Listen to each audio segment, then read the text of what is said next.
ہر قسم کے روحانی جسمانی مسائل اور وظائف کے لیے پیر اقبال قریشی چینل کو سبسکرائب کریں۔ نحمدہ ونصلی علی رسولہ الکریم، اما بعد فاعوذ باللہ من الشیطان الرجیم، بسم اللہ الرحمن الرحیم۔ 9 ربیع الاول کو ایسا خاص عمل آپ کو دینا ہے کہ آپ پر رزق کے 300 دروازے کھول دیے جائیں گے۔ اللہ اتنا بے انتہا رزق دے گا کہ آپ سے کبھی رزق کی کمی نہیں ہوگی، آپ کے گھر میں کبھی رزق کی قلت کا کوئی شکوہ نہیں کرے گا۔ اللہ بے انتہا آپ کو ہر چیز میں خوشحالی دے گا۔ 9 ربیع الاول اسلامی تاریخ میں بڑی اہمیت کی حامل ہے، اس لیے کہ ربیع بہار کو کہتے ہیں، اور اول پہلی بہار یعنی پہلی بہار اس کائنات میں جو آئی ہے وہ ہمارے نبی محمد عربی صلی اللہ علیہ وآلہ وصحبہ وسلم کی میلاد اور ولادت کی وجہ سے آئی ہے، ورنہ اللہ کو کوئی نہیں پہچانتا تھا۔ عیسیٰ علیہ السلام کے بعد 571 سال گزر گئے، توحید ختم ہوگی کائنات سے اور نبیوں کی پہچان ختم ہو گئی، آسمانی کتب کی پہچان ختم ہو گئی، اللہ کے آگے سجدہ کرنے والے ناپید ہو چکے تھے، کوئی بھی کائنات میں نہیں تھا۔ کعبۃ اللہ کے اندر 300 بت رکھے ہوئے تھے، 360 بتوں کے پجاری تھے، اور ہر جگہ شرک، بدعات، رسومات تھیں، کوئی آگ کا پجاری، کوئی بتوں کا پجاری۔ تو اس وقت اللہ تبارک و تعالی نے اس ظلمت کے ماحول میں، خزاں کے ماحول میں پہلی بہار کو نمودار کیا۔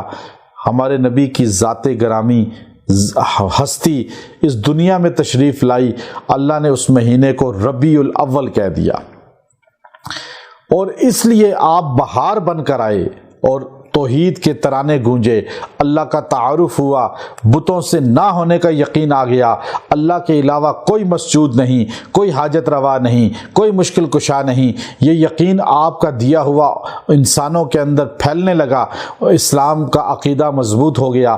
اور اسی لیے پاشا فلکی جو تھے مصر کے بڑے ماہر، انہوں نے تحقیق کر کے بتایا، اور اس پر علماء کا اکثر اتفاق ہے، تاریخ دانوں کا، کہ 9 ربیع الاول کو ہمارے نبی صلی اللہ علیہ وسلم پیدا ہوئے۔ اب ولادت با سعادت جو متفق ہے زیادہ اس پر امت، وہ 9 ربیع الاول ہے۔ اب اس 9 ربیع الاول کا بڑا خاص عمل آپ کو دے رہا ہوں، اگر آپ نے اس کو اختیار کیا، آپ کو محسوس ہوگا کہ آپ پہ رزق کے دروازے کھول دیے گئے ہیں اور آپ خوشحال ہو چکے ہیں، آپ کی اولادیں خوشحال ہو چکی ہیں۔ وہ عمل مختصر یہ ہے جس کو امام بخاری رحمۃ اللہ علیہ نے اپنی بخاری شریف کی آخری حدیث بنایا۔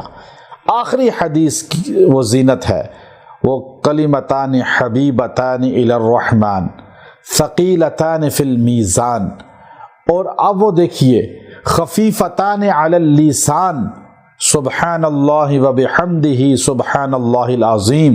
وہ محبوب کلمے جو اللہ کے محبوب ہیں، ترازو میں وزنی سب سے ہوں گے اور زبانوں پہ سب سے ہلکے ہیں، وہ کلمات یہ ہیں، سبحان اللہ وبحمدہ سبحان اللہ العظیم۔ جو انسان اس کو روزانہ، پہلے تو آپ نے اس کو 9 ربیع الاول کو دن یا رات میں 300 بار پڑھنا ہے، اور 300 بار پڑھ کے دعا کرنی ہے، یا اللہ جتنی بار پڑھا اتنے دروازے رزق کے کھول دے، خوشحال کر دے۔ اللہ 300 دروازے کھول دے گا۔